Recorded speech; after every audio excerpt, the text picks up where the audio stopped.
आज जब माटी की वर्णमाला को हमने पर्चियों पर लिखकर उड़ाया तो उसमें से अक्षर निकला क। जी हाँ, अक्षर क। क से कथा, कहानी, किस्से। हिंदी में इसे कथा कहते हैं, इंग्लिश में स्टोरी और संस्कृत में आख्यायिका और कथा। जी हाँ, कितनी ही कथा, किस्से, कहानियाँ सुनकर हम सब बड़े हुए हैं और जानकारियाँ हमारे इतिहास की हमें कई बार सुन कर ही मिली हैं। इसी को हमने मनन किया है, याद किया है और याद कर अपनी आगे की पीढ़ियों को सुनाया है।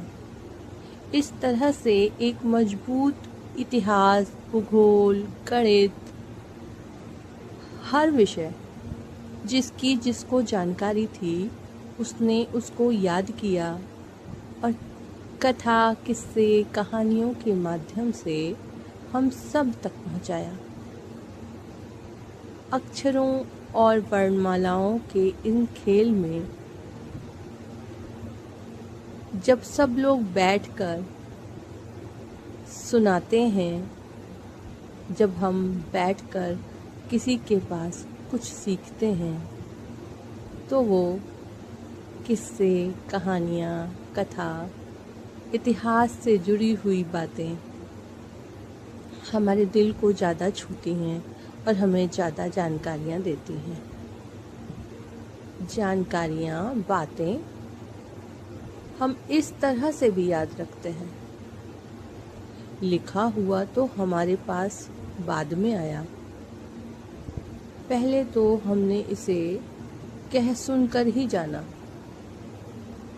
अपनी इच्छा शक्ति से उसको याद रखा और याद रखकर जब उसे दोबारा लिखा तो वो आज हमारे सामने है। वेद, पुराण और जितने भी ग्रंथ हैं वो सब कहे सुने से आकर यहाँ तक पहुँचे हैं। कथा, किस्से, कहानियाँ, स्टोरी, आख्यायिका, पता नहीं और अलग अलग भाषाओं में इसे किस किस नामों से बुलाया जाता है, लेकिन हमारी भाषा संस्कृत में इसे आख्यायिका